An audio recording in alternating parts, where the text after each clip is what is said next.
सूतल भवाना बीच उठलौं चहाय, राम सपना में देखलौं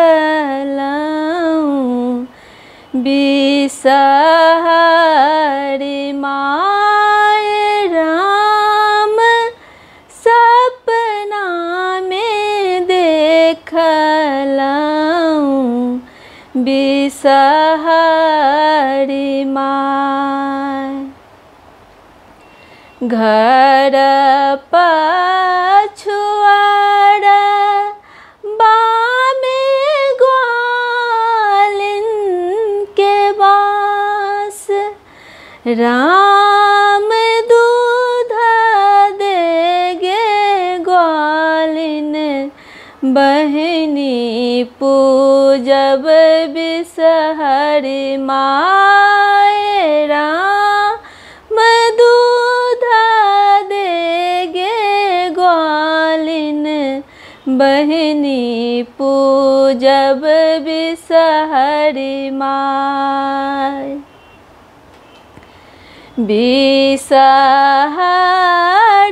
पूजी पूजी मांगब आशीष, राम भाए भतीजा बिसहरि हरब कलेश, राम भाए भतीजा बिसहरि हरब कलेश।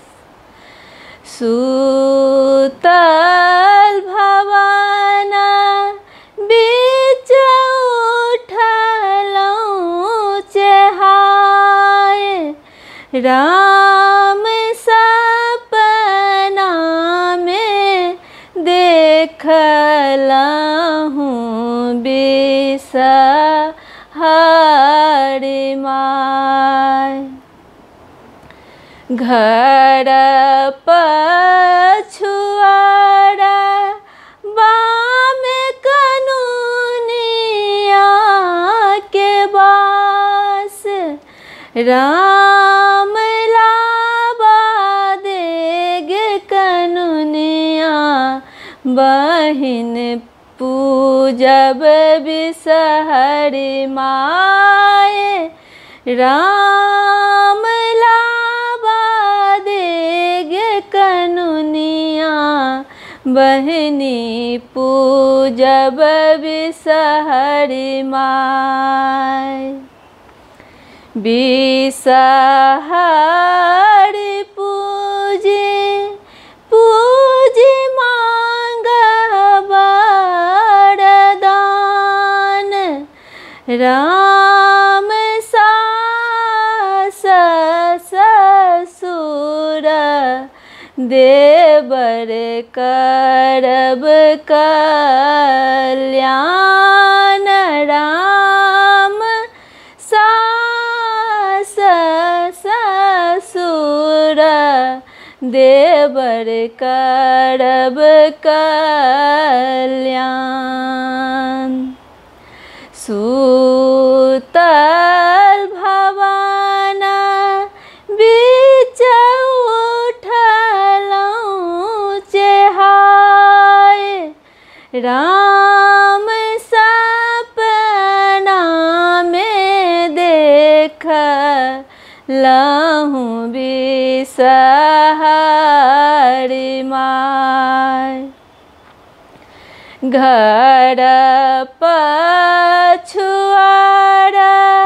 बामे मालिन के बास, राम फूल देगे मालिन बहिनी पूजब बिसहरि माय, राम फूल देगे मालिनी बहिनी पूजब बिषहरि माय।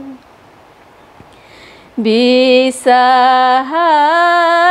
पूजे पूजी मांगब आशीर्वाद।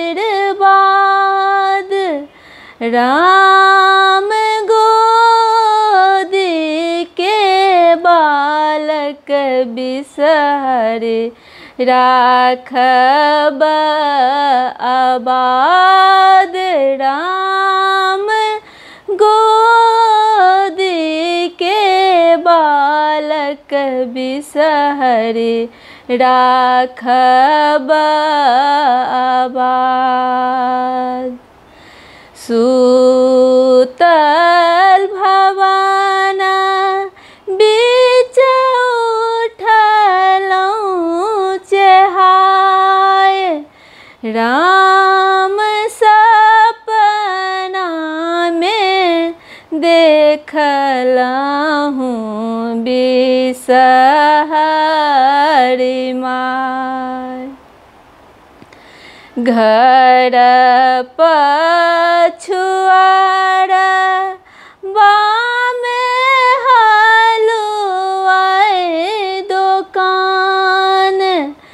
राम मधुर देर हलवाई भैया पूजब बिषहरि माय।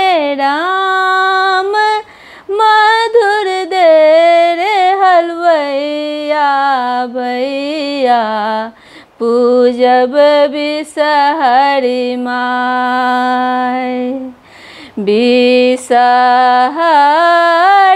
पूजी पूजी मांगब सुहाग। राम सब दिन सब ठाम रहब सहाय। राम सब दिन सब ठाम रहब सहाय। राम सब दिन सब ठाम रहब सहाय।